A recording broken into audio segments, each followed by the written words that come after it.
Good morning, good afternoon, good night. It's the Bet Online Salute Detroit podcast. We're with your boy Ryan Dyrud and the Queen of LAFB. I just gave you that title right now. You're officially the Queen of LAFB. The Queen of LAFB, Candice Davis Price. How are you guys doing? Fantastic. What is happening? Doing good. Excited to talk ball. Yes, I'm ready to talk.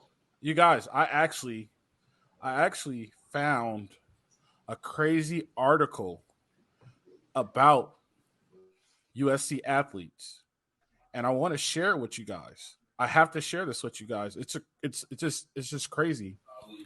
You like legit have to see this article, and I think our fans need to see this article. Look what I found. I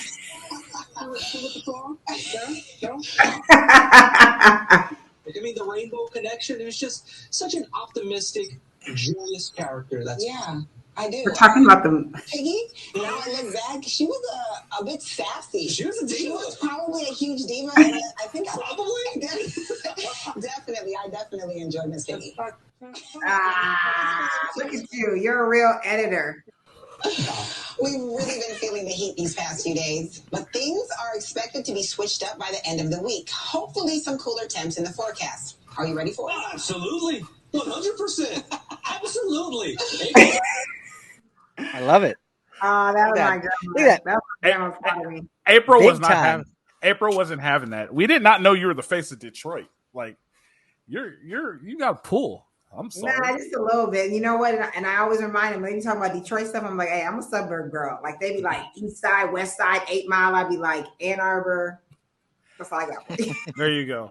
So I say West LA, baby. Though Al, we'll talk about that later. Go ahead. no, you're not from West LA. Don't do that. Bro, it literally raised me. I got to LA at 17. I didn't leave till I was 30. You were not in West LA. Stop. We're not going to do this on here. Okay. I was in Long Beach for 12 years, so I got You were in Long Beach, but not you weren't. No, the part of Long Beach he was in was probably Park Estates. It's not the other same as once. No. I lived for 6 years, like 7th and Cherry, like ghetto of Long Beach. I know you were right on the border. So if you go north, it's ghetto. If you go south, it's like it starts to loosen up. I was on Gaviota in between. I was in a 6-bedroom built house in between 2 like condominiums. They were just all, we had fun. It was a good time. There you go. Anyway, you got street cred, Ryan. that's right. I'll take it. I take it where I can. There you go. Let's talk about our Trojans. 66-14 this past Saturday. Caleb Williams had a hold my beer moment. I'm going to keep saying that. 4 touchdown passes in the first half. Finished with 5. Trojans, 668 yards. And so I said this when we talked last time. When we talked last Thursday, right? Our show came out Saturday. This was a statement game. And when I beat my statement game, I want to clear this up. That they needed to come out and prove that they are a superior team. That other teams like this cannot come out and hang with them and that it's not okay with giving up 28 points. And they legit did that, right? The 14 points is a little deceiving, right? Because they scored one of the touchdowns on the JV team, late in third quarter, early in the fourth quarter. For the most part, the defense was stout. They proved that they were legit better than Nevada. And I understand that Nevada's not that good, but guess what? Portland State's not that good, right? All these 1AAs that are in the Southeast that got played against the SEC aren't that good. This is at least a Power 5 school. So, not a Power 5. They're a Group of 6 school. So this is a 1A school. This is 85 scholarships with a decent budget compared to the 53 scholarships that the rest of the nation was playing. So just because they're not that good, they still could be the 1AA school. But they had to draw the line in the sand. They had to make a statement to the rest of the nation, like, we're not the same Trojans of late.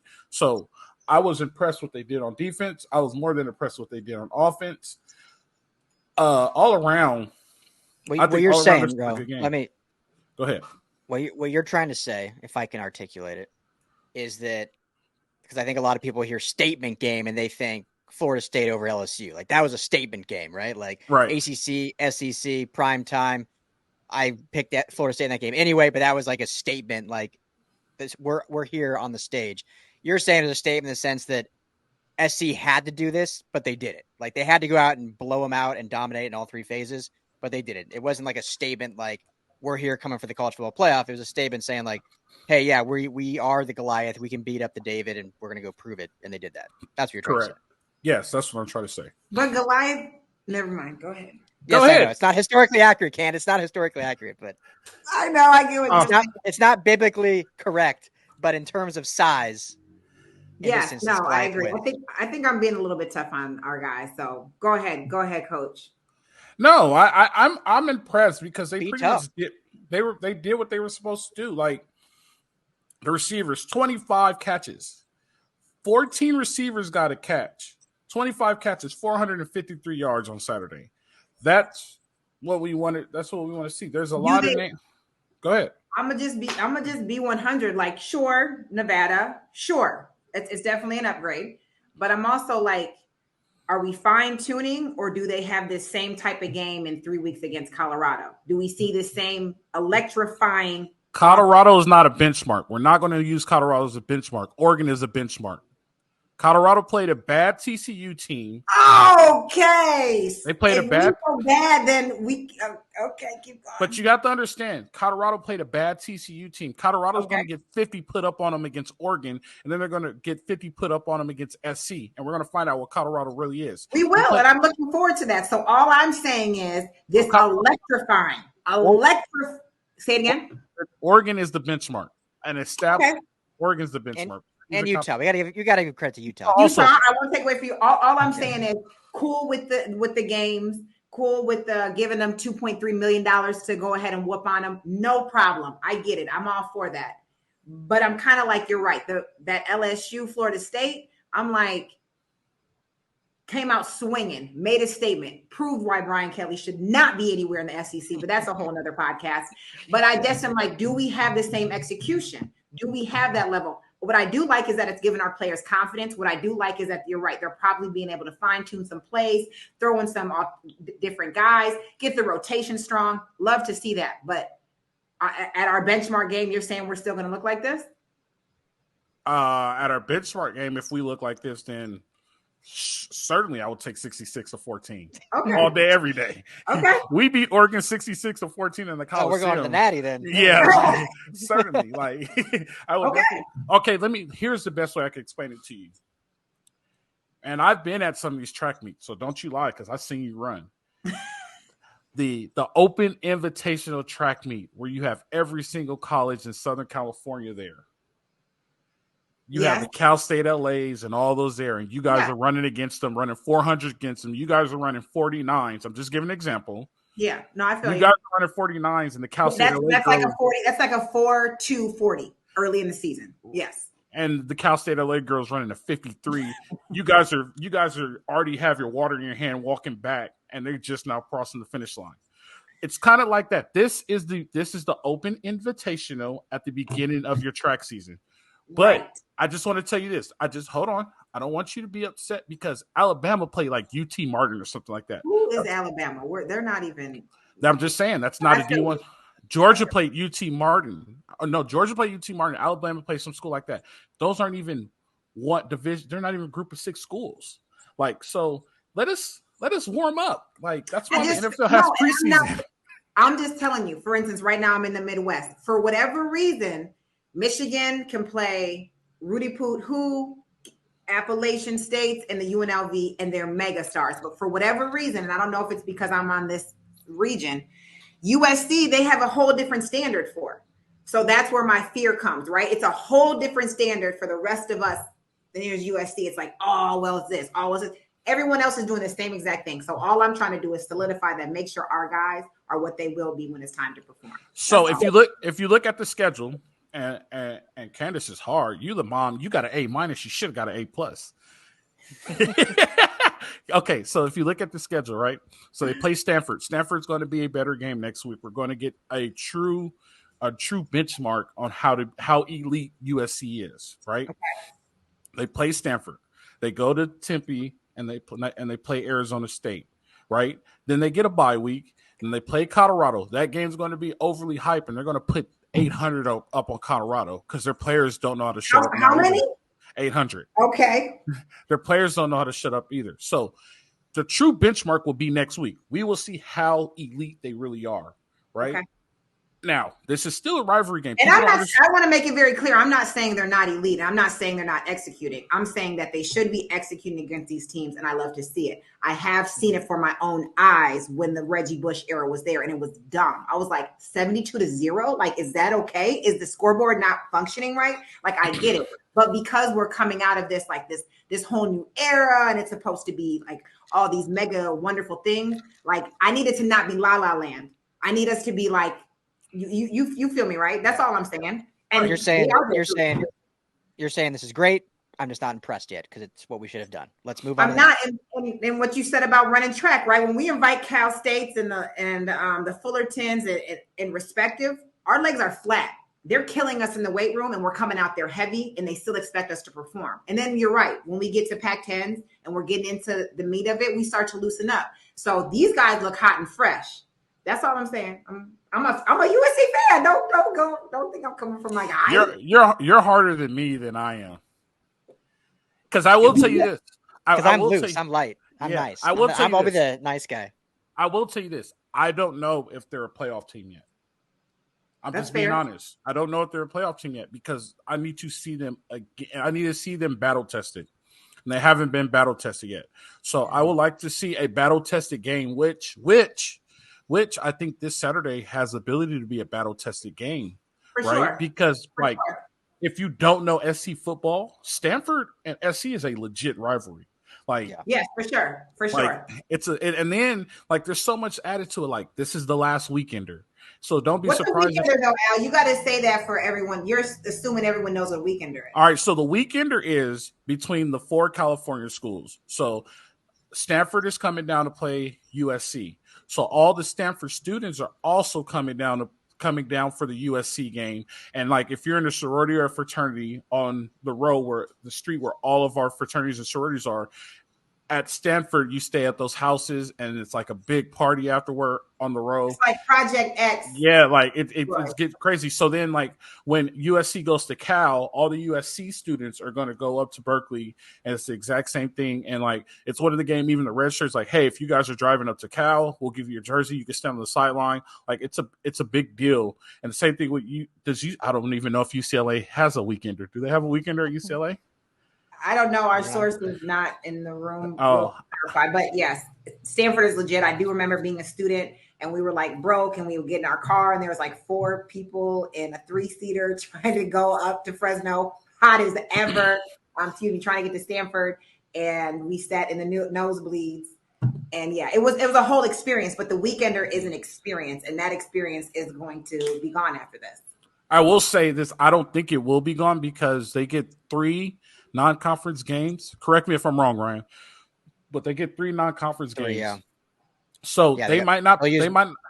Go ahead. So you're saying keep the ACC. I was just saying they'll do one Notre Dame obviously every year, and then they'll probably do Stanford every year. I bet. Right. So I think they'll keep Stanford. Yeah, I was about to say that. So I think next year we won't get a weekender, but the following year I think we'll get a Stanford USC.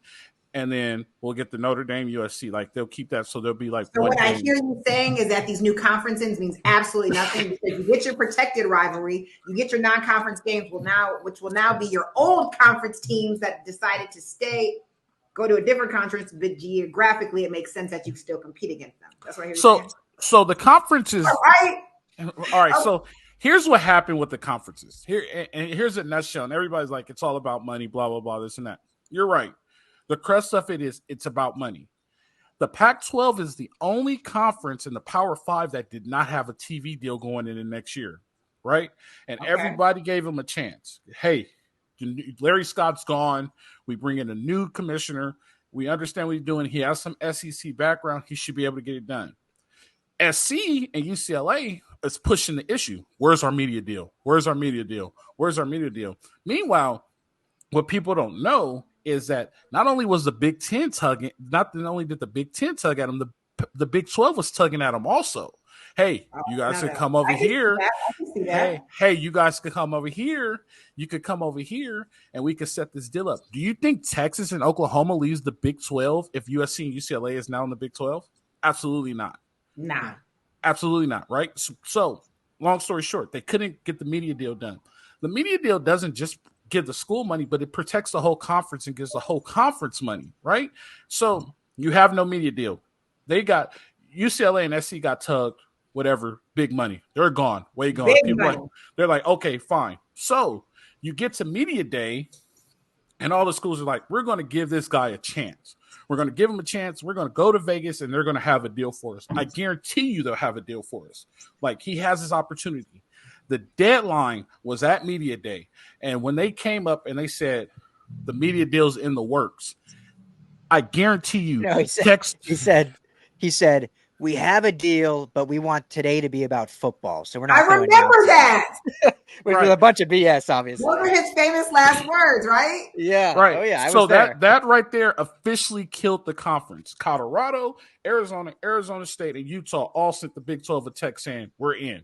Arizona State automatically goes. Colorado goes. They're all right.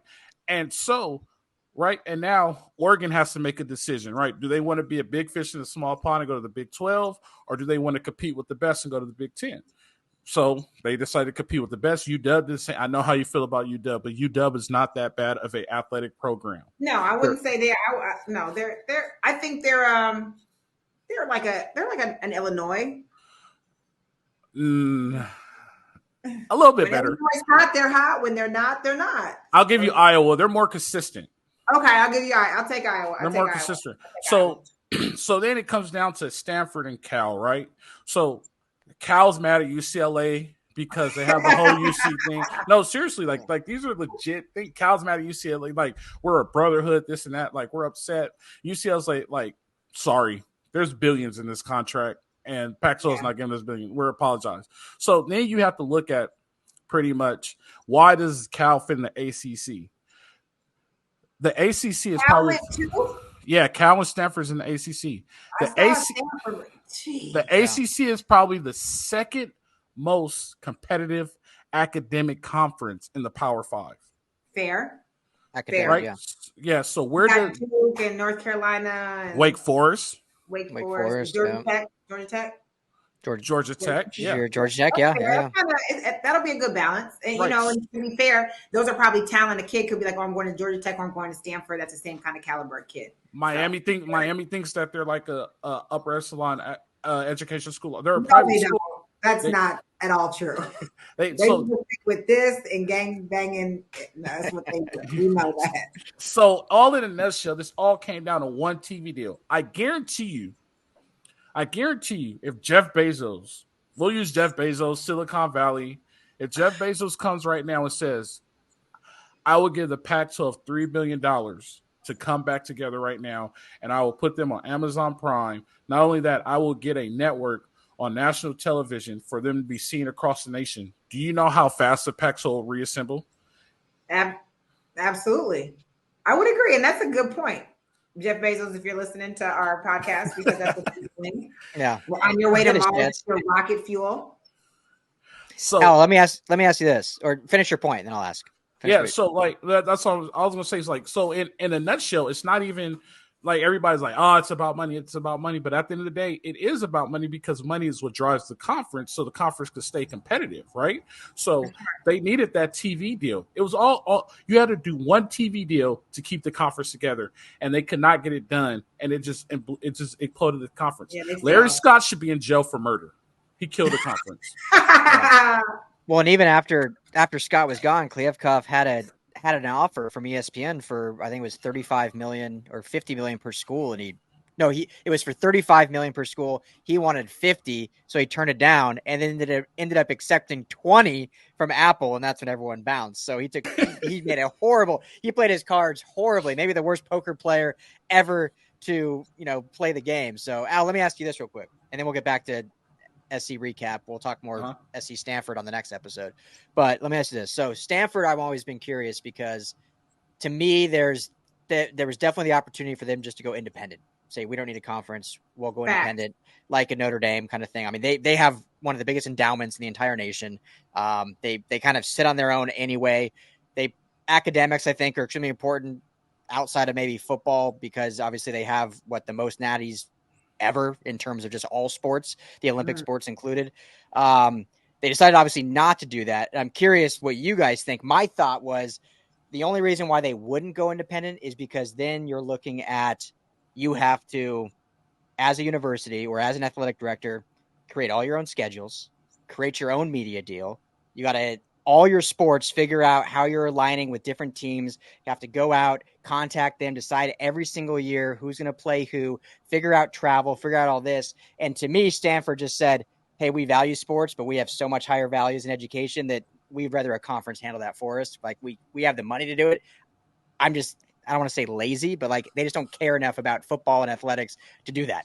Am I crazy, or does that seem like that makes sense why they went to the ACC and didn't go independent? Well, I think that what a lot of people don't understand is revenue sports fund the next season's sport, right? The next season's sport is always basketball. So basketball funds the spring. And then a little bit of football carryover and funds the spring, right?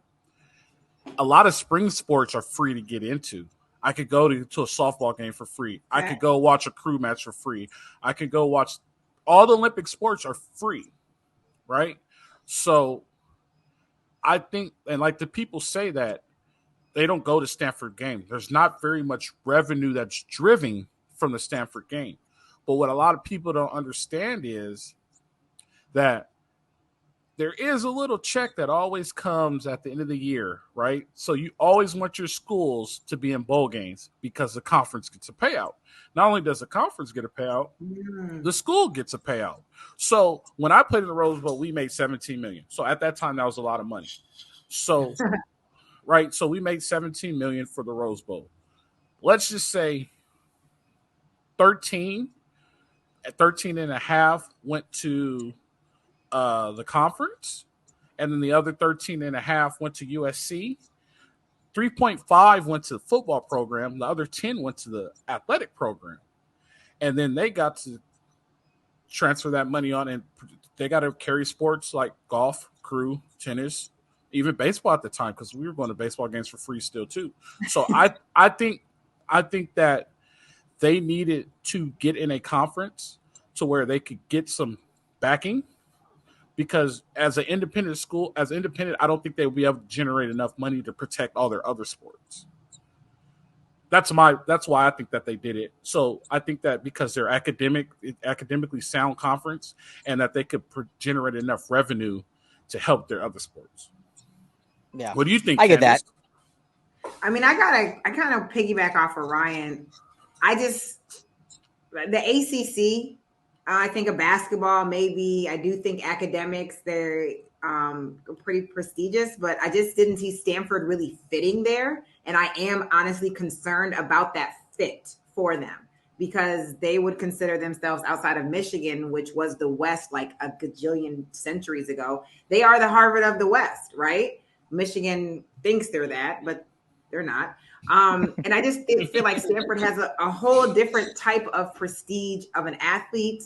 And as a whole, I am concerned about the fit. I think it was an easy check mark. And of the conferences left, they're absolutely not going to SEC because they're not accepting a kid with a 2.1 GPA. That's not happening.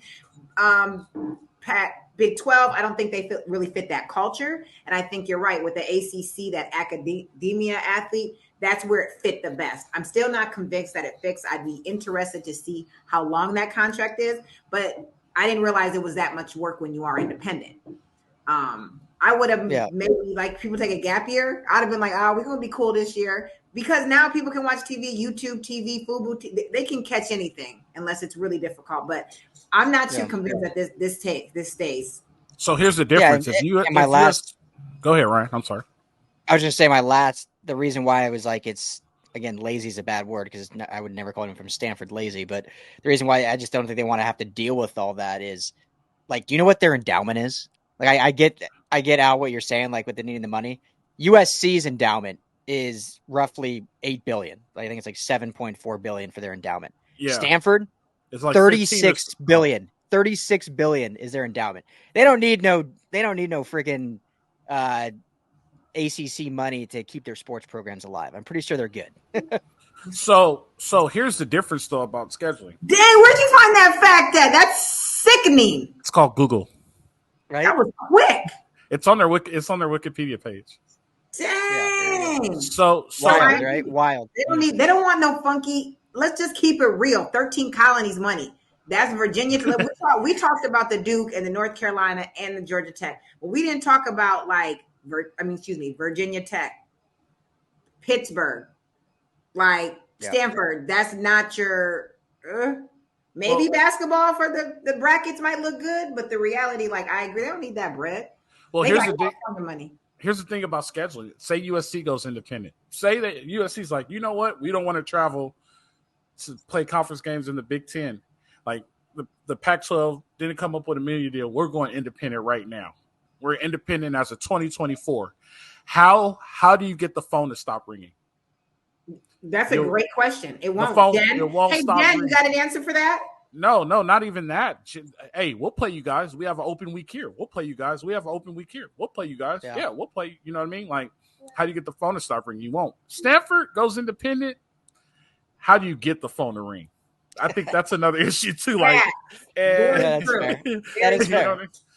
So that's the thing. Before we continue on, do you know what this week? Do you know what happens on Thursday?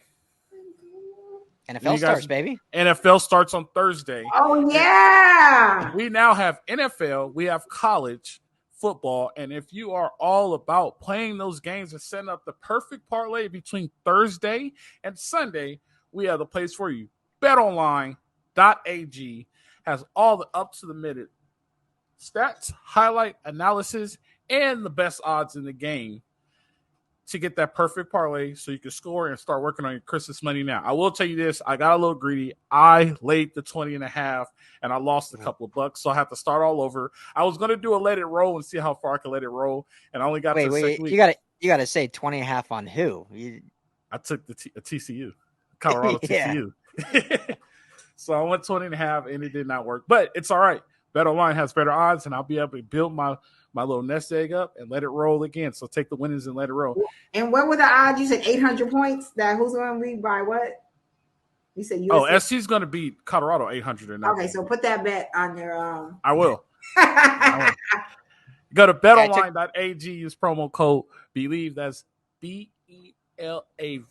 We'll give you a 50% welcome deposit. That's betonline.ag, where the game starts. No, I think we can probably wrap this up soon because we did a live show after the game, so we don't need to go too in depth on the recap here. You know, we're already about 30 minutes in, so we can maybe just take the next 5 minutes because obviously we'll spend all next episode, previewing the Stanford game, and we'll get into what that matchup looks like. And Stanford obviously new head coach, but we'll leave that for Thursday when we get into that. So maybe if you guys are down, let's talk like each of us maybe either pick one or two kind of performances from Saturday that we were really impressed with. Obviously, lesser opponent in Nevada. We all know that. We've said it many times. But, I think there was still some good things we saw, whether it was defense, offense, or special teams. We don't have to pick the stars, but just maybe some, one or two shining spots that I think really impressed you. Right. I want to ask you a question because you were at the game. Yes. How'd that O-line look? Because when I see Caleb scrambling and run over, I'm a little conflicted. He moves well. It gives him an opportunity to pack those stats for that Heisman again. But then I'm like, how'd they look? So, again, it's hard to gauge. I get it's Nevada, but they were 9,000 times better than week one against San Jose State. I thought the same exact thing. I thought the same exact thing.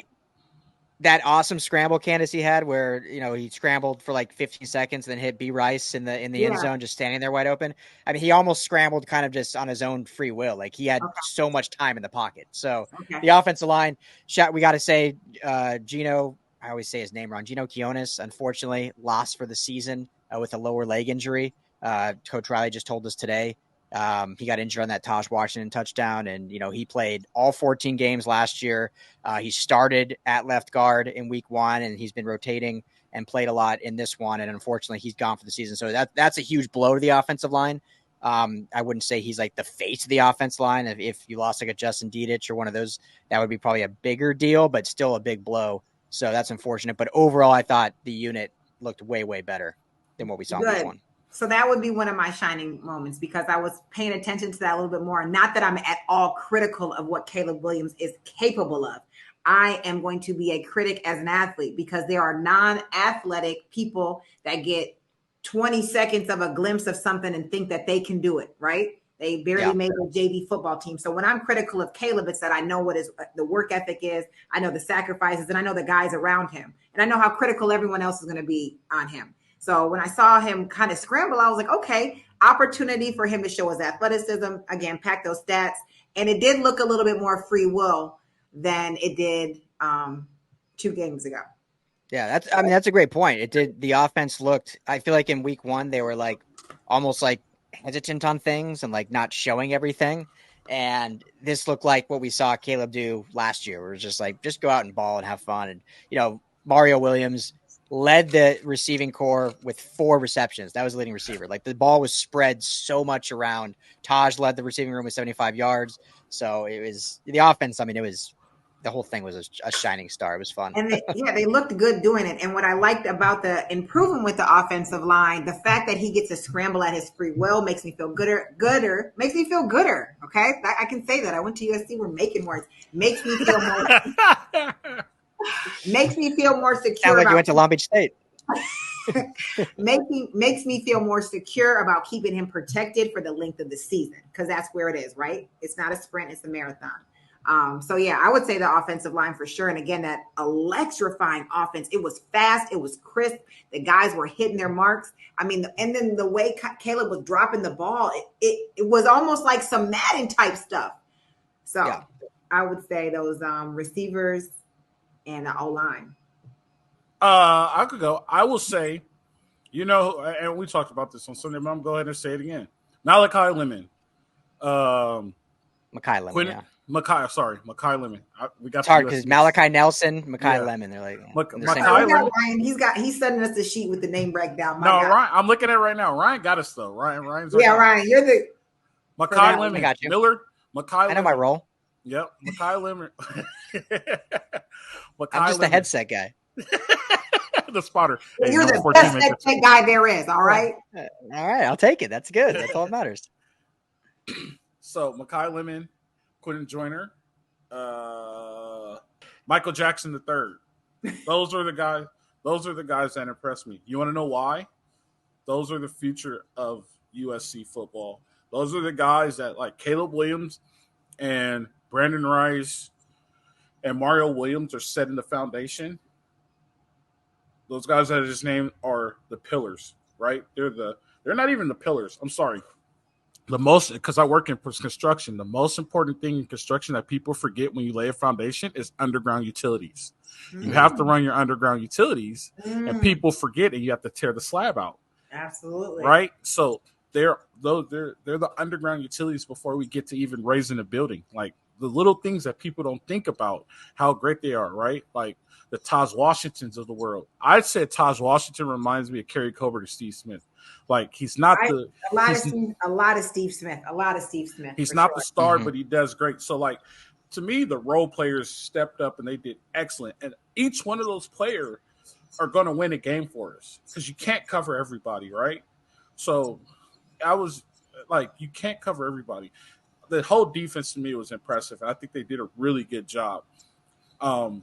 And sorry to interrupt you, but did they make the adjustments that you were concerned about? No, they still don't have an edge on the defense. Okay, sorry. We'll stay on the positive.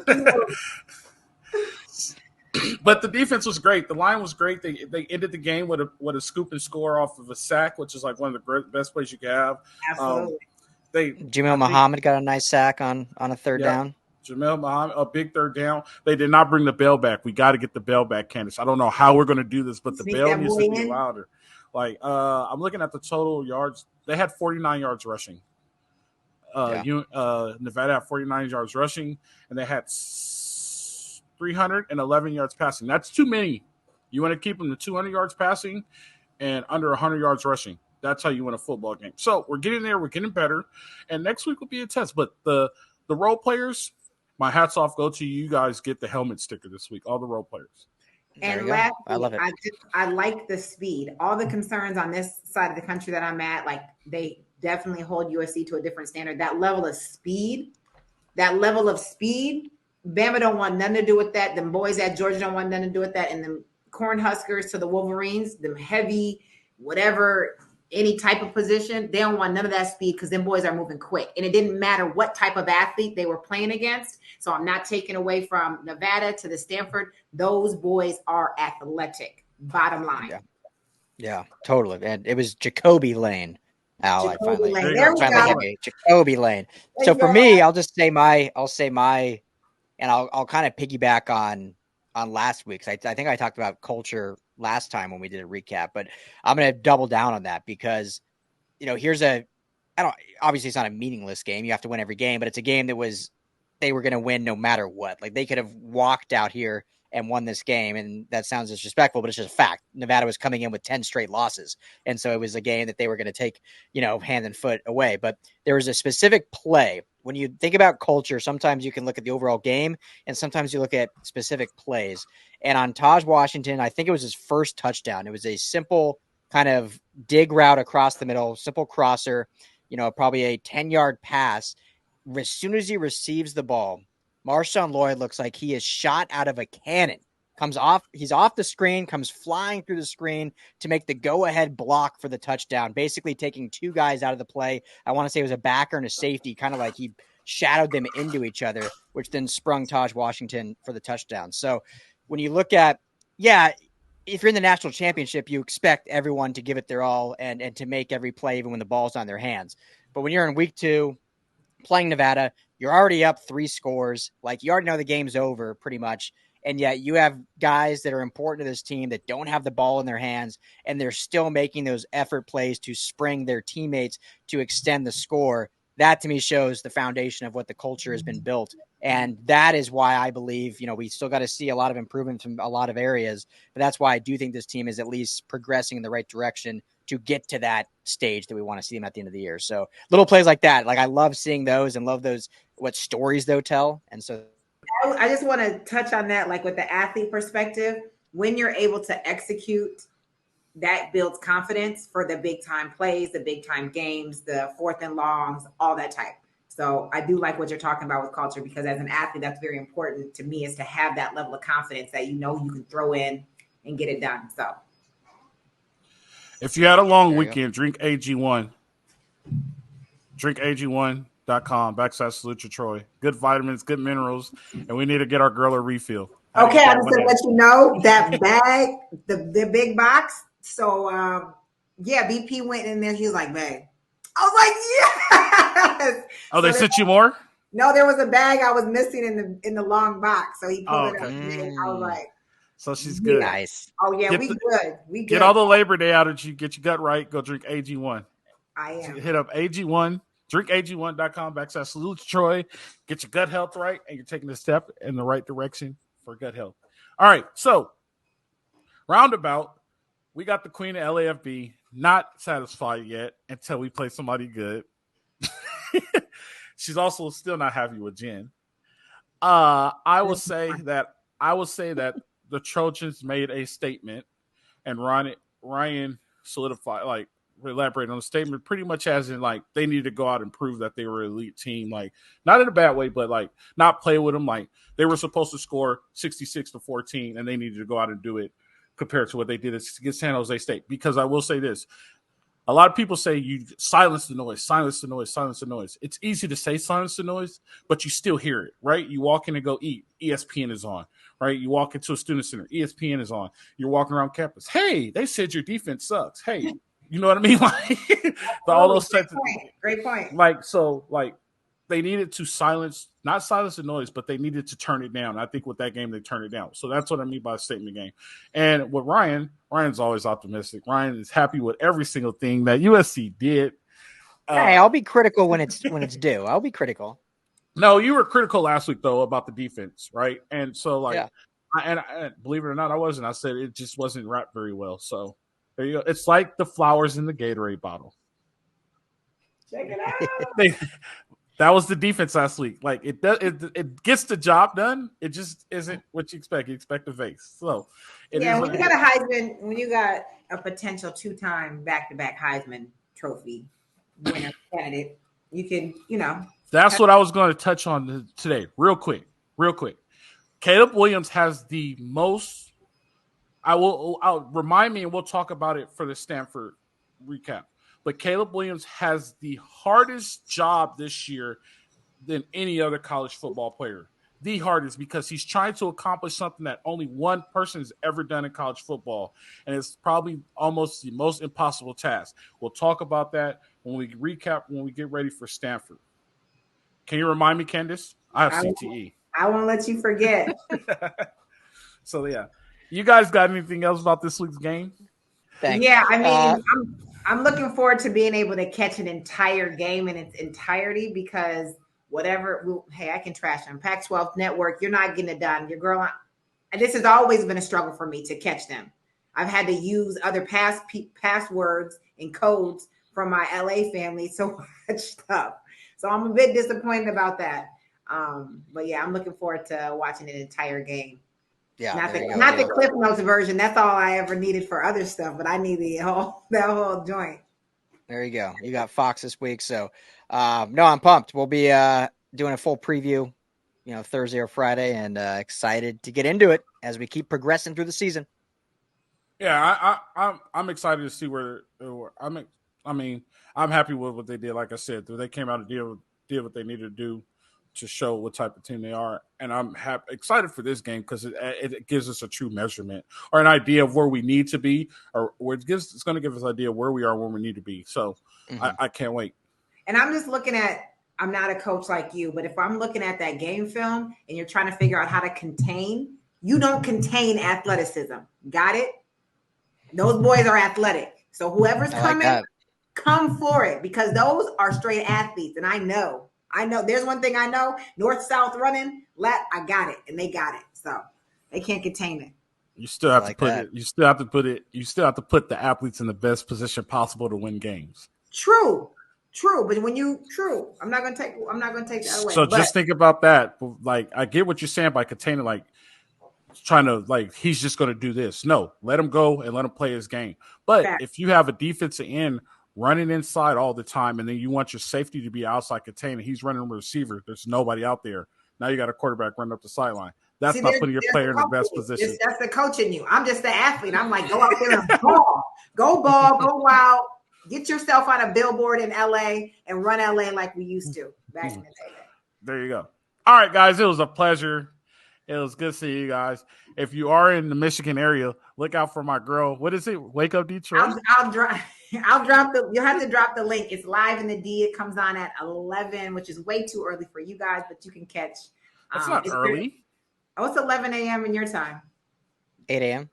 8 a.m. Yeah. So it's 8 a.m. So you can watch it while you guys are all sitting in traffic.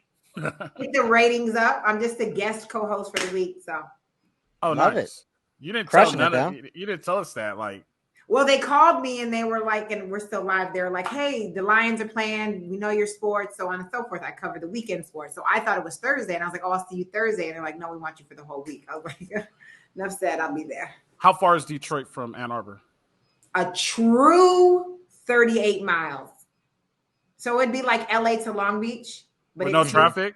So it takes me to 27 minutes. There you go. I was about to say like 20-something minutes. Perfect. Gas is $3.42. I'm scared. Jeez. All right. Definitely. Hey, guys, it has been a pleasure. We got the queen of LAFB, Candice Davis-Price. We got the CEO, the man, Ryan Diary. Thank you guys for joining. You know how it is. Live free, fight on. We'll see you guys next time.